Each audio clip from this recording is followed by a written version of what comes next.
Dubious helicopter deals, Italian companies. Dubious deals for supply of steel and naval tankers, Italian companies. It appears that it was a great time for Italian companies. Why was this so? Sanjay Hegde, why do you think Italian companies were having such a great time doing all these kind of defense deals? Let's start the debate with the political angle and welcome into the debate tonight Vice Admiral Madanjit Singh joining us via Skype from London. He is a former Flag Officer Commander-in-Chief of the Western Naval Command. Commander Ranjit, former Director of Naval Operations and Intelligence, joining us from Delhi. Kumar Ketkar stays with us. Sanjay Hegde, that question was to you. Commodore G.J. Singh, Defense Analyst from Bengaluru. R.S.N. Singh, formerly from the RAW, and G.V.L. Narsimha of the BJP, completing the panel tonight. Why were Italian companies doing all this, dubious stuff? Sanjay Hegde, the CAG criticizes the deal, undue favors are done. That's in 2010. That's in 2010 we relaxed the requirement for an Italian company to win the contract. CAG criticizes the deal. Ministry of Defense under Mr. Clean, Mr. Antony does nothing. I mean, if you build tankers for the Navy using inferior quality steel, you are directly impacting the lives of naval personnel. What can be worse than that?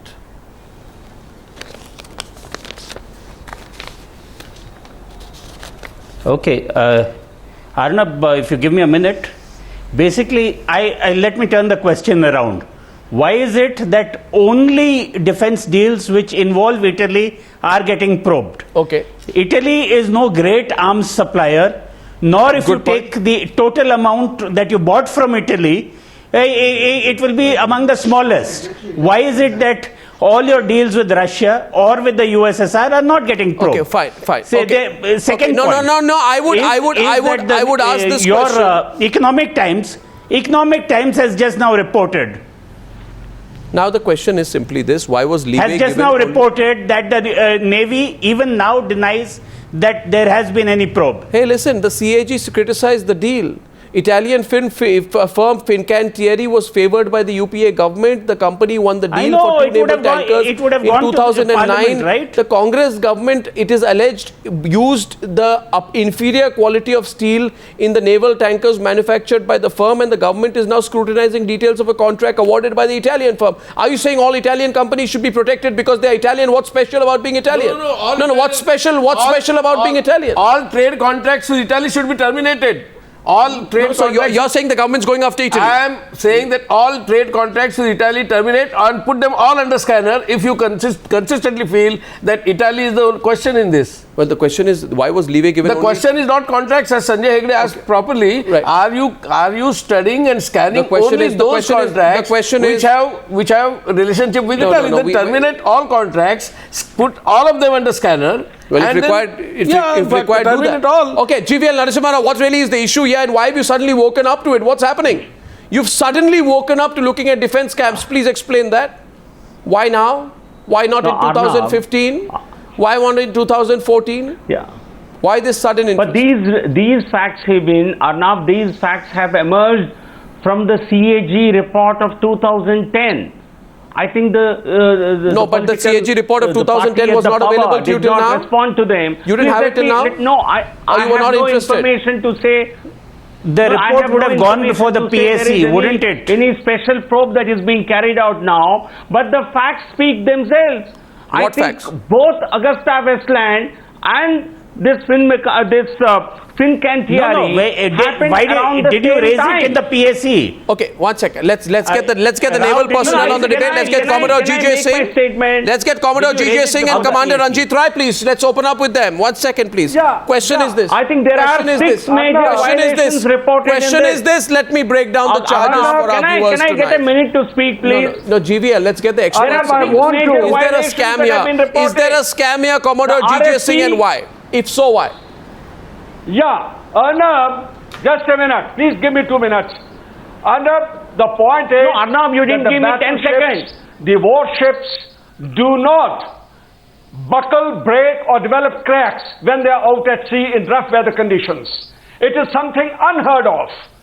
Not only that, I would like to draw the contrast between the commercial ships also. I myself have served for some time on these commercial ships like tanker, passengers, cargo ships, bulk carriers. Even their hulls do not bulk, do not break or develop cracks when they're fully loaded. Out here we have a case of two strategically very important supply ships which supply fresh water, fuel, ammunition, essentials to front line battleships when they're out at sea for long duration at long range deployment. Now, developing these kinds of cracks is a serious matter. It is a direct indication that the material which has been used is an inferior quality of steel which has been used upon them. Otherwise, warships are supposed to even sustain a gunshot.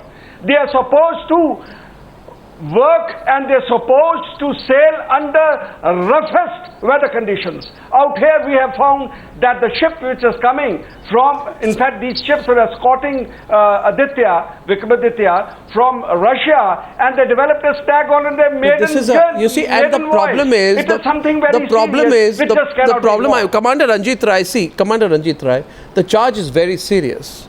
Right, and the charge is let's not mince words. The charge is that Indian politicians were knowingly putting the lives of Navy officers at risk by choosing an Italian company that was using inferior quality steel for constructing a fleet tanker. Putting the lives of serving defense personnel at risk is a massive charge, and there are facts that prove it.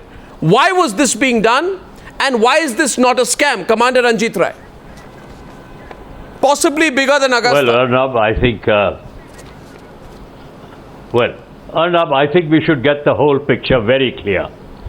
Since 2011 to today, these two tankers have gone to South China Sea. These two tankers have done very well for the Indian Navy. Now I'm going to tell you what actually may have happened. The Indian Navy was enthused with DMR 249A steel, which is warship steel. Maybe in the QRs, naturally, the Navy would have put that high grade A, B, C, D, A grade steel, which is for warships. Maybe. Well, we paid a little extra for the tankers, so therefore there may be a scam from Jeep Scandal, Bofors, HDW, now Augusta, Scorpion, so there may be a scam. Sir, the point of contention, sir, with respect, may I please intervene? The 2010 CAG report has alleged that the Congress government awarded the tender of 2 fleet tankers to Fincantieri and purposely ratified the use of an inferior quality of steel for the naval tankers in the construction and committed irregularities in the deal to favor the Italian vendor for the 936 crore tanker. Now, the point of contention, Commander Rai, is with regard to the Ministry of Defence transparency in the fleet tanker deal, which hinges around the mandatory condition of using DMR 249A or equivalent quality steel in the construction of the hull of the vessel. The hull of the vessel is important. If it's not good enough, you could compromise the lives of naval personnel. Let me remind you, sir, the original demand was a better quality of steel, since DMR 249A is almost double the cost of ordinary steel. Accepting the rationale of one specific company, which happens to be in this case an Italian company, to deviate from using that steel and recommending the same company to the TEC. After the specific requirement was put in place, a Russian ROE company offered a proposal for using the DMR steel. The Korean firm got rejected for non-compliance, while suspiciously, this Italian company, Fincantieri, was stated to be compliant with the RFP conditions even while it suggested an alternative to the high-quality steel. Why did the government not say, no, sorry, you can't compromise the lives of Indian Navy officers and personnel and sailors, you can't compromise on the quality of steel? And please remember, sir, at this juncture, it is crucial to note, Fincantieri, the Italian company, itself admitted to the technical committee that they will be using DH36 steel, which is bad steel, inferior steel, dangerous steel. And they themselves said this steel has less weight and resilience than DMR 249A, which means that knowingly bad steel was being used for a naval warship. So what are we doing with our country today? If this, what are we doing? Please tell me, Commander Rai, what are we doing? Why were we doing this? Why did we let the Italians do this? Please explain, sir. Absolutely right. Arnab, the CAG is absolutely right. That's the point. Arnab, you are absolutely right.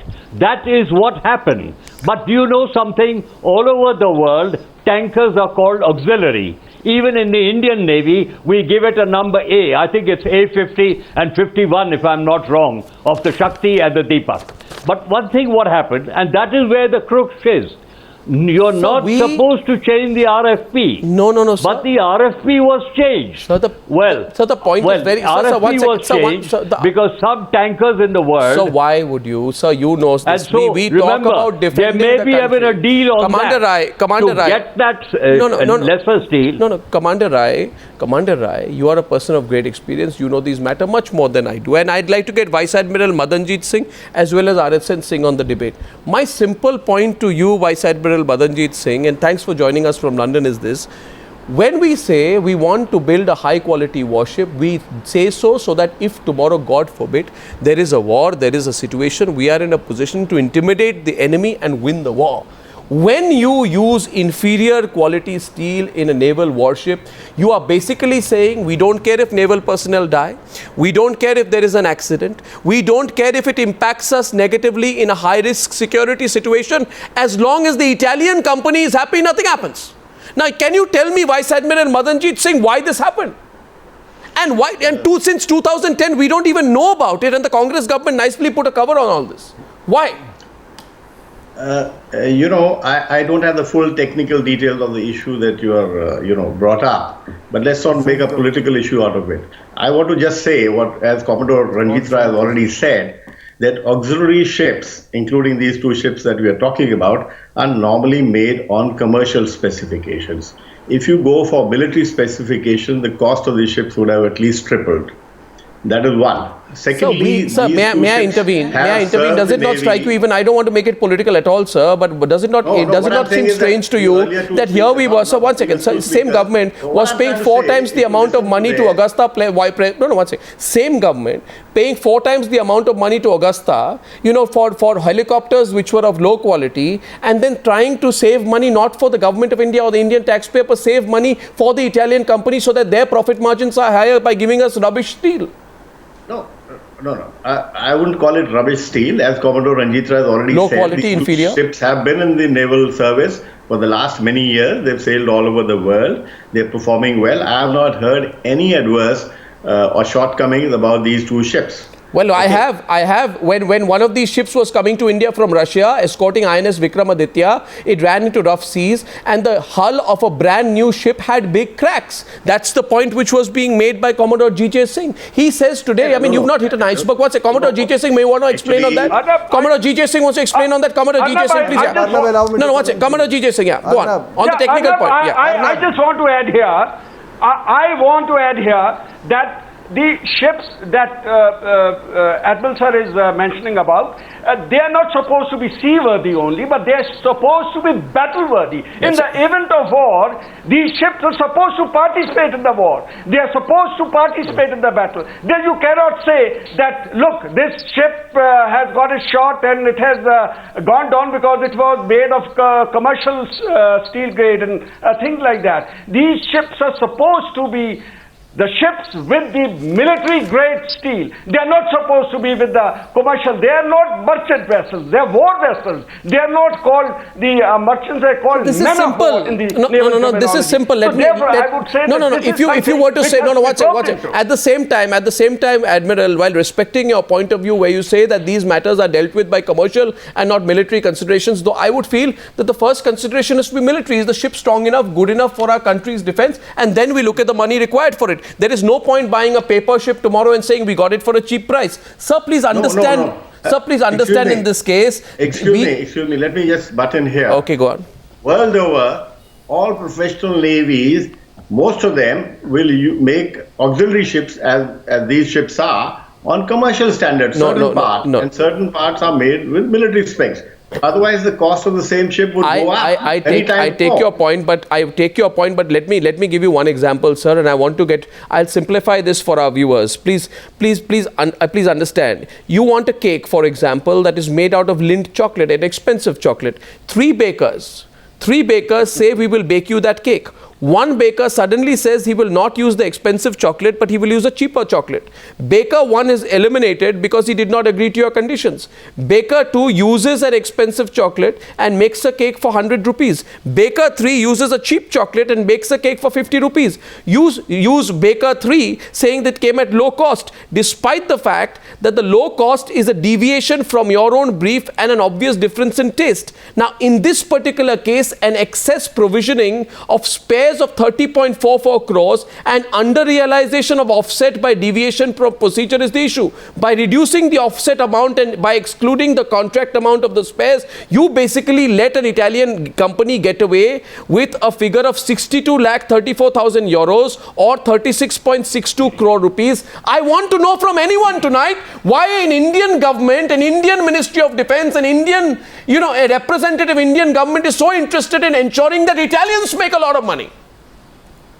Please, someone explain this to me tonight. RSN Singh, please. Someone explain this to me tonight. I will explain. No, one second. RSN comes in and then I'm coming to you, Commodore Ranjit Rai. Commodore Rai, I'm coming to RSN first and then I'm coming to you, sir. Commodore Rai. After... Yes. Commodore Rai, after RSN Singh, please. After RSN Singh, please. Yeah. Whoever said that the tanker goes into war is an absolutely wrong matter.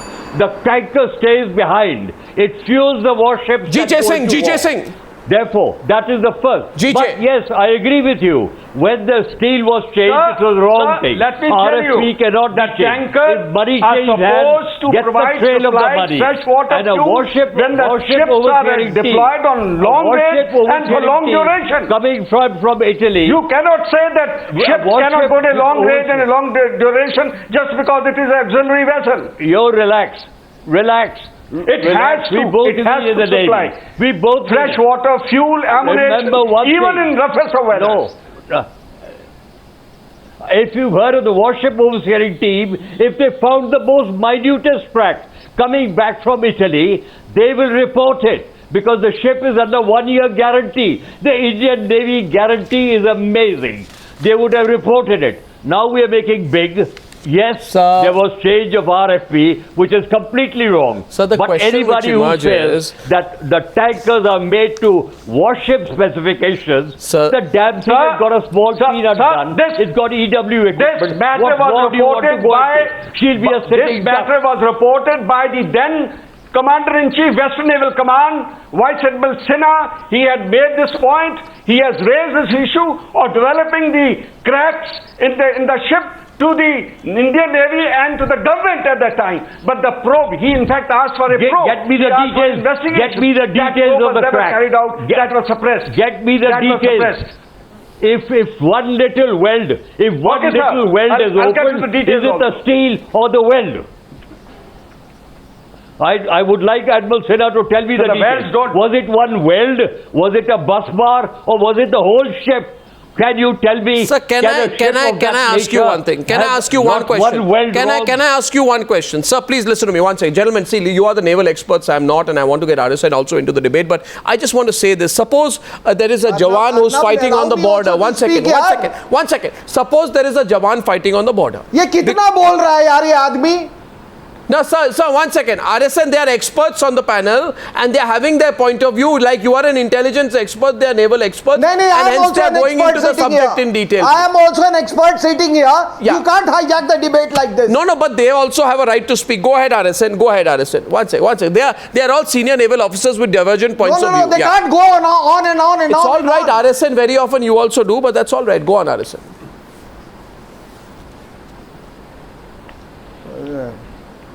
Okay, I think we lost the line there. Can I speak now? Yes, okay, RSN, please do, but don't get irritated with the other panelists that say they're on the program to give their point of view. Yes, please, RSN, go on.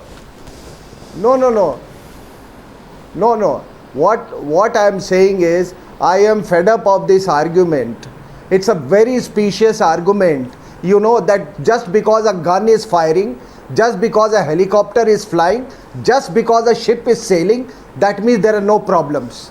that means no wrongdoing has been done. Now, in this instant case, if you look at the trajectory of Augusta Westland and this, purchase of this tanker, you will find many similarities. Firstly, the change in request for proposal, that the period is same. The signing is same. Yes. The signing period is same. Yes. You initially, in both the cases, you started with saying that there should not be a single vendor situation, but then the situation was twisted in a manner so as to make it a single vendor situation. The second is, look, don't give me all that, what is commercial steel and what is weapons grade steel. It stands to common sense. What is a weapons grade steel? Weapons grade steel is not only used in the Navy, it is used in all three services. So once you have a weapons grade steel, why was it changed? Okay. Now, you ask a question, you want him to reply? Take your mind back. That was the time when lot of things were happening in the three services, and including your Navy, which carried on for next 3 years. You had a series of 13 accidents. Now all these experts will tell you that it was not a sabotage. But sir, your highly esteemed experts, will they tell me how is it that a new naval chief came, took charge, and all equipment started behaving? In the name of being non-experts, I am not going to buy this foolish theories. So if there is a wrongdoing, please don't make a fool of the country by saying there is no difference between Vice Admiral Madanjit Singh, one minute. Vice, okay, you make your point now. No, you make your point. I need to have a response. GVL comes in on the debate. GVL, please. Okay, RSN, don't make it too long, please. Now GVL is coming in. GVL. Yeah, Arnab, you are not discussing the real point. I think there are trappings of a scam because of 3 or 4 reasons I would narrate now. Please examine this. This can become a big story. Number 1, RFP changes have been done exactly the same way they were done in Augusta. I think DM 249A was changed over to commercial steel without without imposing any penalties. Second, the Commercial Negotiations Committee, which found the price bid of this company, Fincantieri, to be acceptable, actually estimated the cost based on the premise that the weapon grade steel would be used. So that itself is a scam.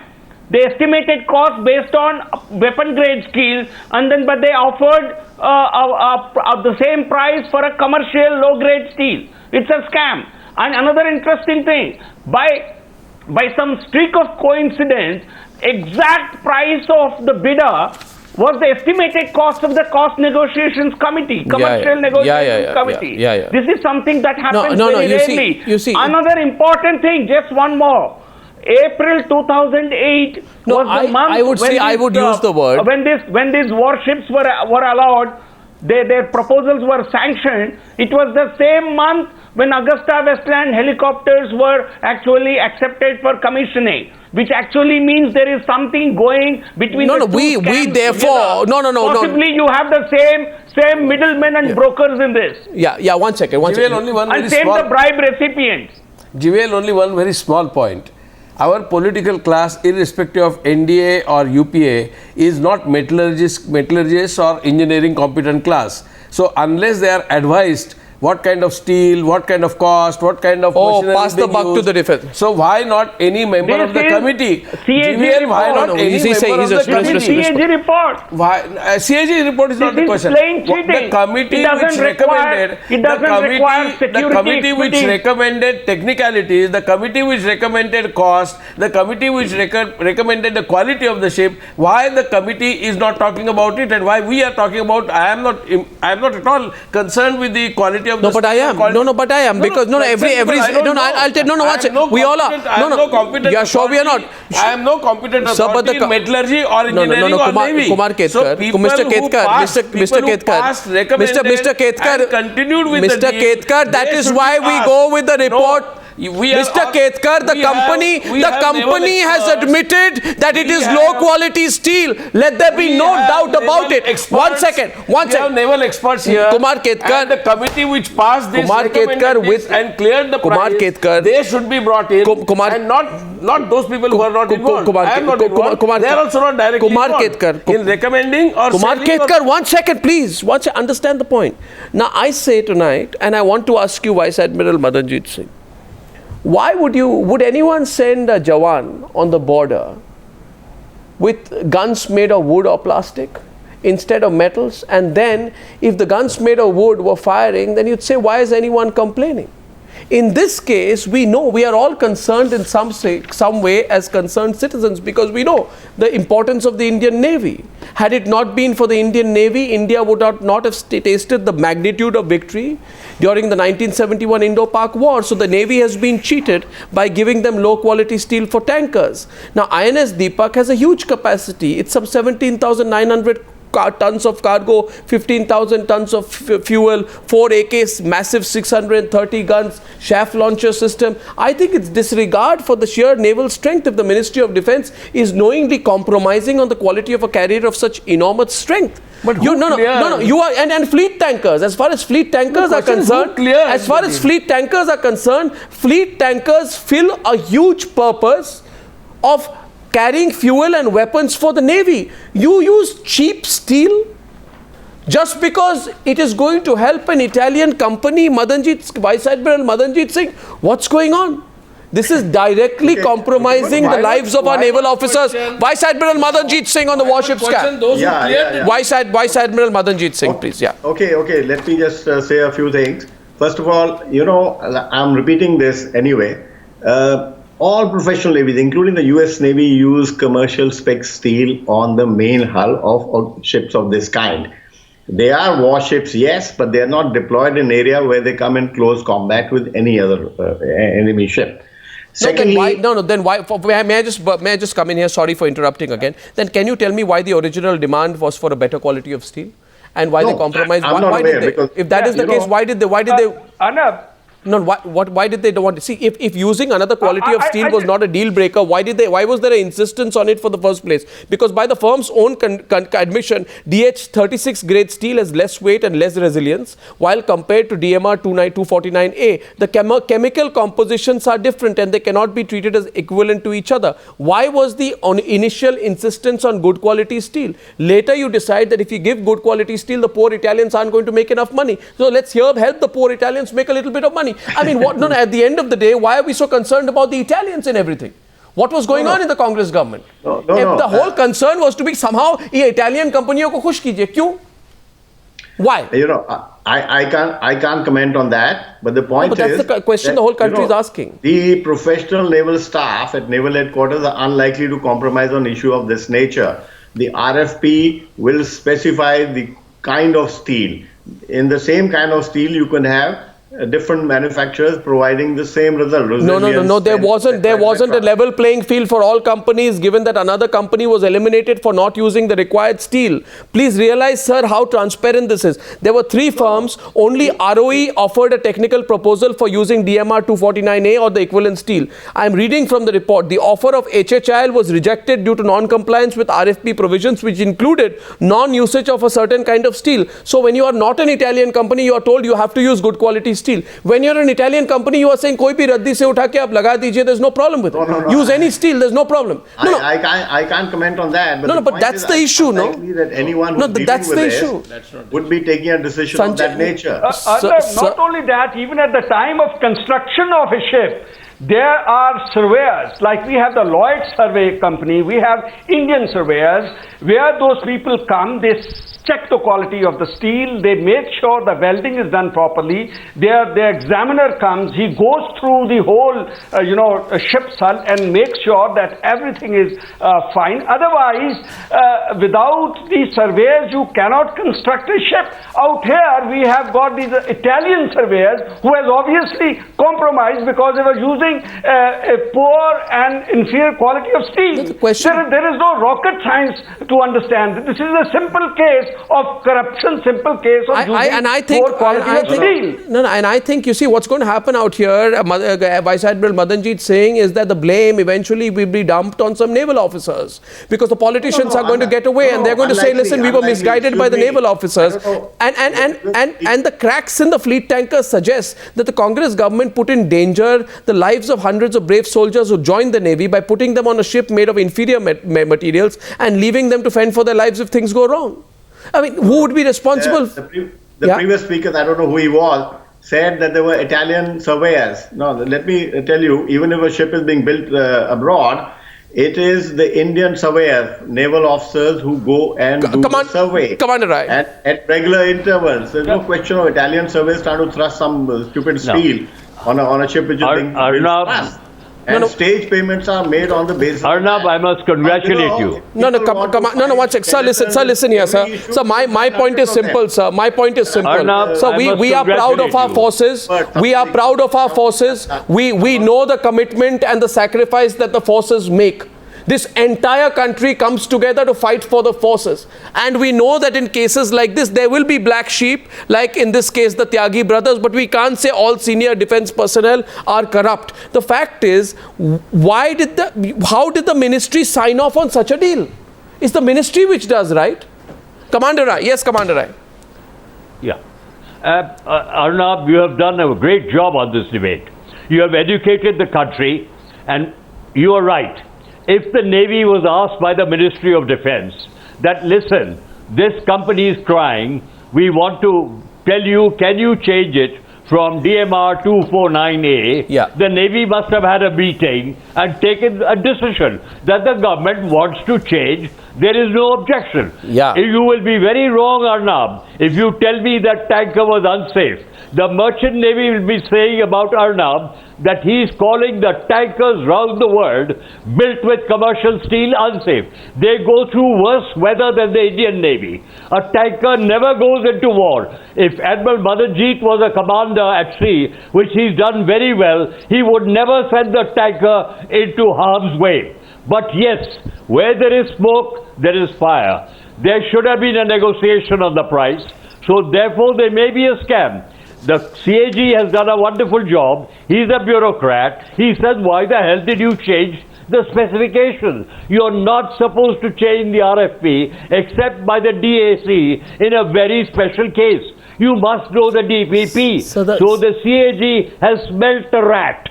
But the Navy is not worried about but if rats. the CAG has smelt a rat, if the government... agreed. The question is that if the CAG... Sir, if the Navy is not going to fight the rat. Like in Augusta, fight the rat. The Navy is not going to fight the rat. But the Navy is going to be professional. And I stand by that. The Warship overseeing team looked after that ship. Sir, the job of the CAG is to smell a rat. I hope you agree with me.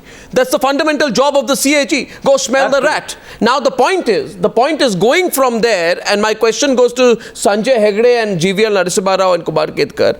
Now in the other CAG cases, something else happens, right? Consider the coal scam. March 31st, 2012, CAG draft report accuses the government of inefficient allocation of coal blocks and estimated windfall gains to allottees. 2 months later, Manmohan Singh offers to give up public life if found guilty.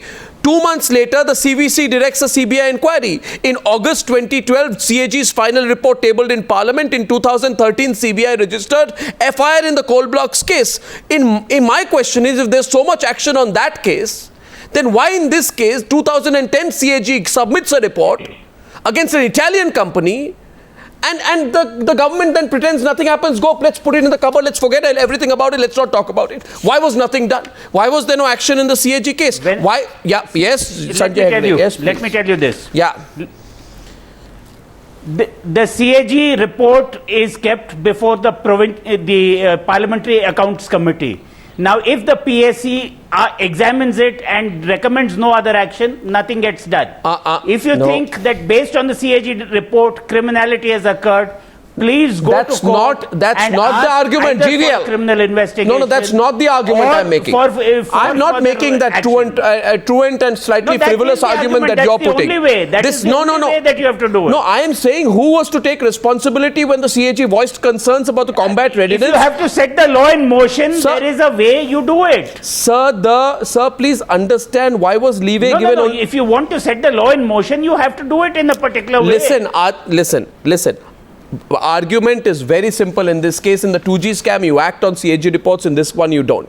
In the 2G scam on March 31st, 2010, CAG notes the whole process of the issue of license lacks fairness and transparency. And 4 days after that, presumably as a sign of nervousness, Raja resigns as telecom minister. In this case, allow me to complete. In this case, why was no action taken? My question is simple. In this case, someone needs to tell me why was no action taken? No, why was no action taken? Why was no action taken? Don't we know that the submarines, there was so much that was going wrong? Don't we know how naval personnel were killed when batteries went off in submarines? Why was there no sense of urgency?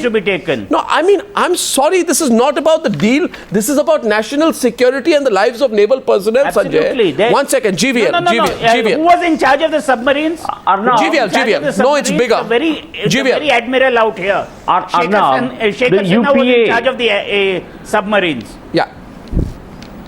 Under UPA, there was a litany of scams. There was a glut of scams. Wherever they put a finger, there was a scam.